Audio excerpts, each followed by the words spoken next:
Okay, welcome back. Hopefully your 2-point perspective drawings went well.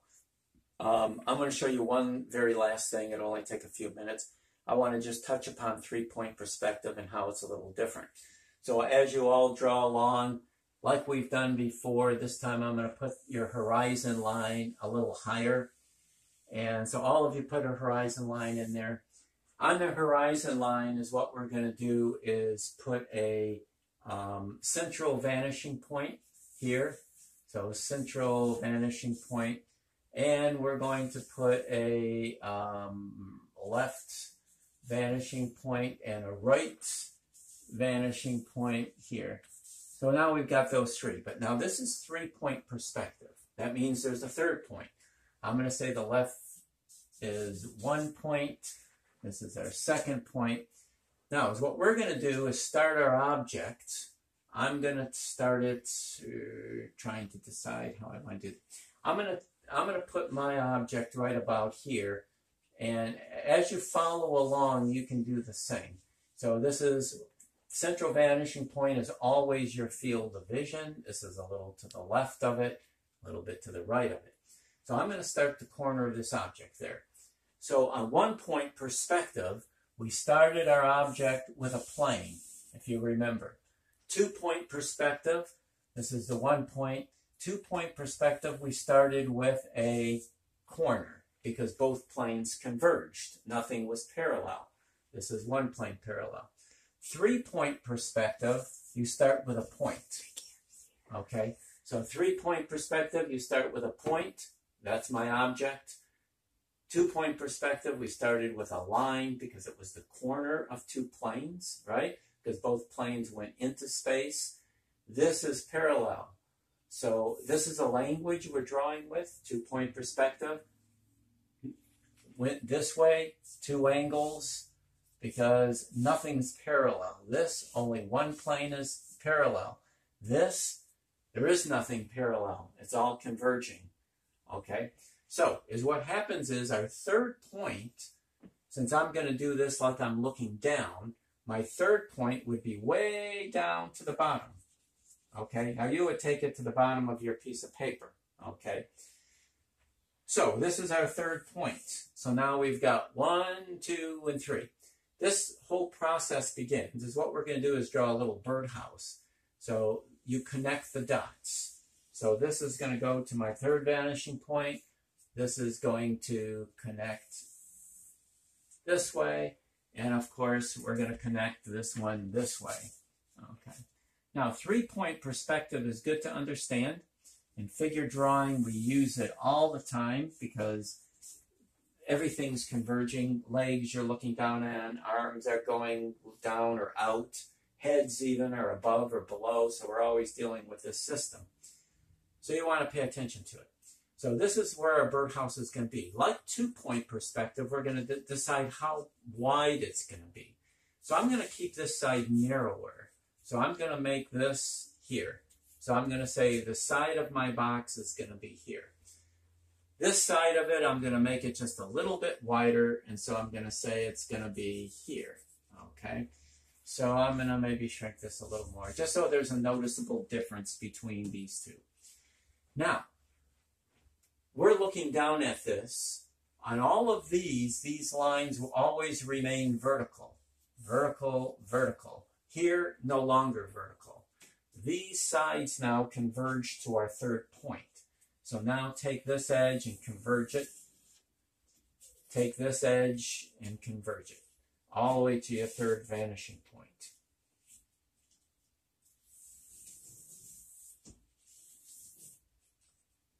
Okay.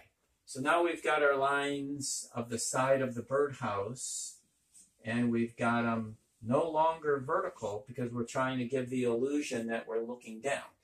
If we wanted to look up at a building or look up at something, or I could do the same birdhouse above my eye level, I would have to put my dot here, and my third dot would go way up there. Okay, so I decided to go down because it's easier.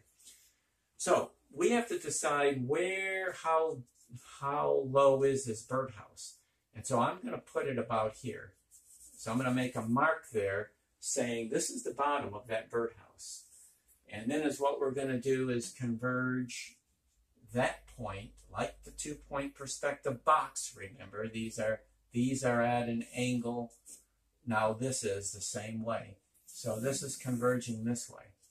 Where it crosses this side line is the edge of that box. Okay. So now we're going to take this one and do the same in this direction. I'm not going to bring it all the way up, but you guys know what I'm doing. It's going up. Okay. This is my leading edge. I'm going to strengthen it. Okay. So now we've got our configurations. This is going into deep space. I'm going to come up with this part of the box before we come up with a top to the birdhouse. So just like a 2-point perspective now, our differences now is our converging lines going down to our 3rd-point perspective. So now we've got a front and we've got a side. Now, I'm going to make this the front of our birdhouse. So it's facing this way. This is going to become the side. So we need a point. Birdhouses have those roofs that slant. So it's what we have to do to find the center of something with this, as we're going to do a lot of when we get into ellipses. We got to put an X on this. All of you follow me. We're coming up with what we call the perspective center in this perspective. So there's the perspective center of this box. I think that's pretty accurate. So they call it the perspective center because you notice it's not in dead center. It's in the perspective center because this is so skewed, this plane, that now when you put an X on it, our center is here because of the deep perspective we're in, especially putting these angles to it. This line is our only vertical line. In reality, if it was a birdhouse, this wouldn't even be vertical. These would all be angles. But this is a limitation. But because of these two angles, it almost appears to have an angle because this is narrow and this is wider, more acute, more obtuse. Now, with this in mind, I can come up with the peak of my roof. So here's what we're going to do. I'm going to get rid of this. We take from the center of this X, and we take it from our 3rd vanishing point, and we run it right through the center of that X because the point wants to converge to the 3rd point. Okay, so I'm going to do that, and I'm going to bring the top of the birdhouse above our eye level, the rooftop of it. So this would go all the way down like this. So I'm doing that. So now the peak of the birdhouse is in perfect perspective to this from how we're viewing it. This is what's so wonderful about perspective, because no one could eye this well in reality. This is why this system is so amazing. So then you go from the peak. This is my high point above the eye level. And I'm going to take it from that peak to the width. This is the little triangle top. You know how these little rooftops are, they overhang the sides. So I'm going to just bring it down a little bit. I'm going to say there. And come up with that first point. And then we do the same on this side. Go from the point to the leading corner. And you're going to draw that one in. I'm going to make it longer than normal. And then we'll come up with the perspective for that in a minute. So now we've got it doing that. And to come up with the angle of the top of our roof, we take that and bring it to vanishing point number 2.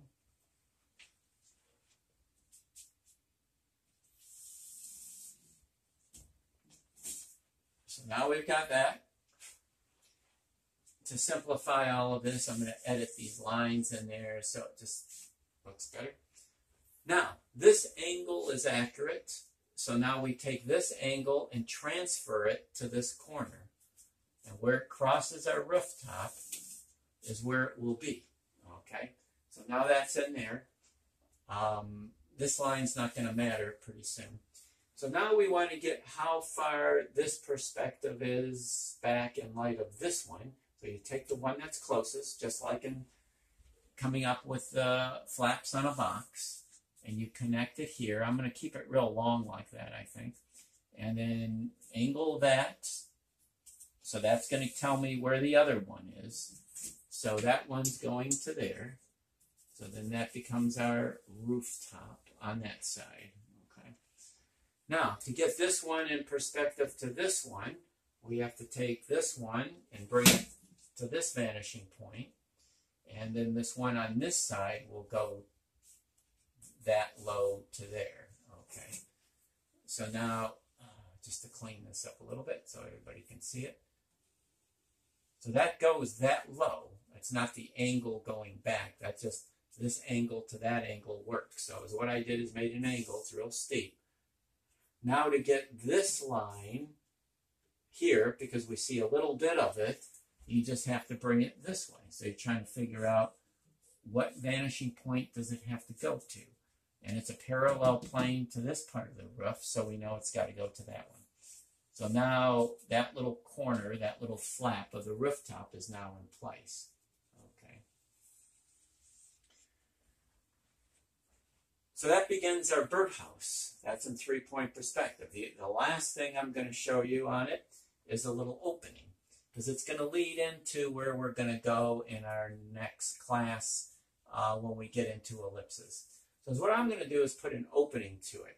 So I'm going to take this angle, because it's got to be in perspective. I'm going to make the top of it about this high of the open. I'm going to bring it up higher than that middle of my box.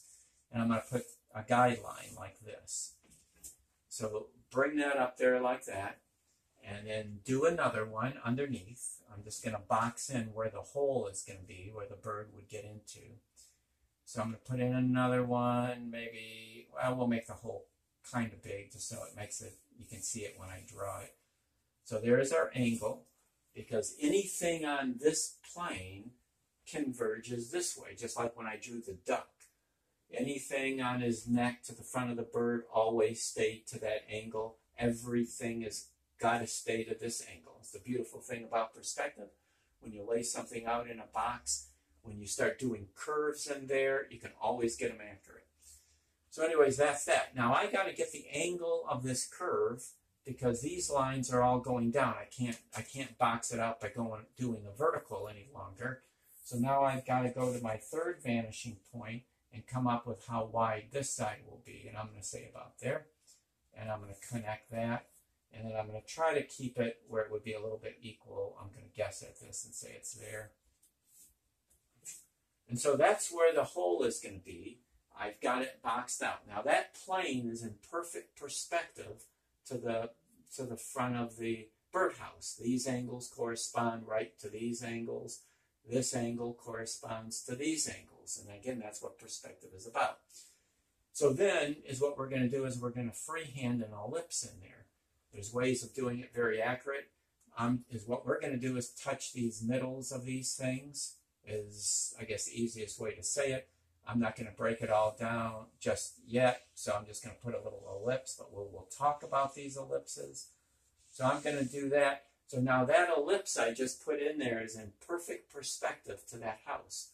That ellipse could not be like this. That's vertical.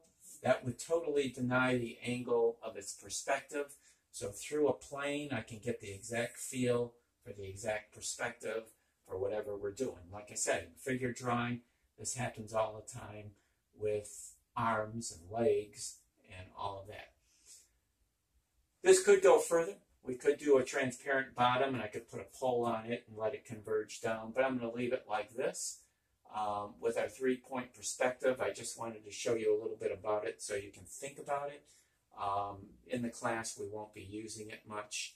However, I do want you to know that it exists, and I do want you to play around with it on your own and see what you can do. If you do any extra things like that on your own, photograph them, send them to me. I can give you extra credit for it. And I will talk to all of you in the next video. Bye.